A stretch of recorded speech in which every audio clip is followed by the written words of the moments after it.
I'm Stephen Mogen. I'm a bluegrass musician, and I've been in Nashville about 20 years. My wife and I own and operate Dark Shadow Recording. We bought this property about 5 years ago with the intention of putting a studio in here. I really wanted to be able to track my own records. Five-piece bluegrass band is kind of the core of what we do, but I also tour and play with the Sam Bush Band, which is four-piece acoustic plus drums. And I wanted a facility that would work with that, but was small enough that it could feel like we were just jamming in someone's living room, because that's a big part of what we do, and it kind of is the crux of the genre. We finished building the studio at the end of 2019, and that was a huge blessing because when 2020 rolled around, I had this wonderful facility to come and enjoy the space through the pandemic and all that. It was a really good thing. It kind of saved my sanity, being here alone, but being in a really wonderful environment, being able to be creative in my own space. We're on 11 acres on a hilltop just outside of Nashville. One of the reasons we really wanted this property is that it sits way back from the road. We don't have a lot of traffic going by. It's a very nice natural sound. And when folks come to track, it really feels like you've gone somewhere off the grid. And that was really important to me. We have a really cool backyard where folks can go chill between takes, kind of clear their head if they're frustrated about a solo they're working on or whatever, It's a very family-oriented label. And all the artists that we have in are kind of part of our extended family. And so we treat it that way. It is at our home. And a lot of folks, before they come and experience what this is, they think it's a home studio, and it surely is not. So I met Kevin probably a decade ago through a mutual friend, Tim Carter, who has a studio not too far from here that Kevin helped him work on years and years ago. And we had been talking about trying to put something in the basement of our former property, our old house.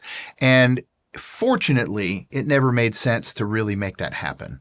And I'm really thankful because once we were able to get this property, it made a lot better sense. We're in the former garage structure of this building, which happened to have 12-foot ceilings, which made a huge difference when it comes to, trying to put a studio space in. Having that space and the square footage of the empty area, Kevin was able to really design something that worked good for what we wanted, which was this close-knit, feels like you're jamming together, but completely isolated.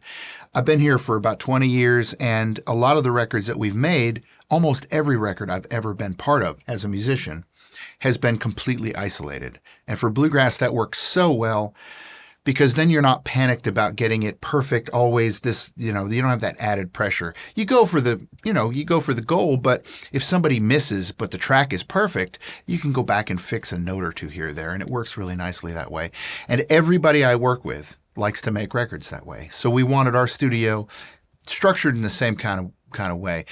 And so the design process was a lot of back and forth about the functionality of me being able to move through the space, make sure there was room enough for humans and cases and microphones, and a really, really small footprint. So trying to maintain the clarity of these instruments that I'm recording, I quite often have folks who are bringing in $50,000 banjo, $100,000 mandolin. I mean, not that money makes any difference, but they're incredible instruments that really need to be captured in exact detail. And it's a joy for me when I have somebody come in with their very special, very unique 1930s era, 1920s era Gibson banjo, and they walk in the control room and they hear it coming through the monitors and say, "Whoa, that sounds just like my banjo." That's something I've never really been able to have before in other studios I've worked. And using some of the same gear, I've been toting my gear around to other studios for a long time, never having my own. But with this, I've been able to dial it in more. And as we talk through that process, talking about the high-end detail in capture that gets lost in a lot of rooms that you go into, these instruments have so much going on. The overtones, the complexity of the tone is really remarkable. And you want to be able to capture all that without the walls eating it up. And trying to make sure that it isn't boomy, bassy, weird. It's clean but accurate, and that was so many discussions with Kevin over our time of designing this. Really revolved around that. Really trying to make sure those instruments were going to sound great in these spaces, which are, by all accounts, too small to sound as good as they do. And that's the remarkable thing. It was a huge task for him to accomplish in this whole design, and a huge task when he designed it for us to build what he laid out. And it was terrifying for a while. He told us early on, now look, once you start putting stuff on the walls, it's going to get worse, and then it's going to get better, and then it's going to get worse again with each layer.